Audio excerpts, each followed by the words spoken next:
జరుగుతుంది. ఈ ఈ క్రమంలోనే ఒక విషయం నేను బయటపెట్టాలనుకున్నాను. కాకినాడ ప్రజలకే కాకుండా ఈ రాష్ట్ర ప్రజలకు కూడా.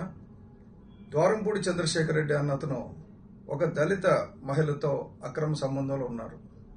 సహజీవనం మరి అది కరెక్టో తప్పో పక్కన పెడితే ఆమెకు గర్భవతి అయినప్పుడు ఆమెను తీసుకెళ్లి స్కానింగ్ చేయించి మగబిడ్డ ఆడబిడ్డ తెలుసుకుని ఉంచాలని చెప్పేసి స్కానింగ్ చేయించిన విషయం, అలాగే ఆమెకు డెలివరీ ఎక్కడైంది, ఎప్పుడైంది, ఆ తర్వాత పుట్టిన బిడ్డకి తలనీలాలు ఈయన ఒళ్ళో కూర్చోబెట్టుకుని తిరుపతిలో తీసిన విషయాలు, ఆ తర్వాత గత సంవత్సరంగా ఆమెని విపరీతంగా బెదిరింపులు. ఎందుకంటే ఆమె పబ్లిక్ గా నా లైఫ్ నాకు కావాలి, నాకు గుర్తింపు కావాలి, నేను నీ భారీగా ఉండాలి అంటే అది కుదరదు, నువ్వు మూలన ఉండాలా అన్న పద్ధతిలో ఆయన చేస్తున్న వ్యవహారం.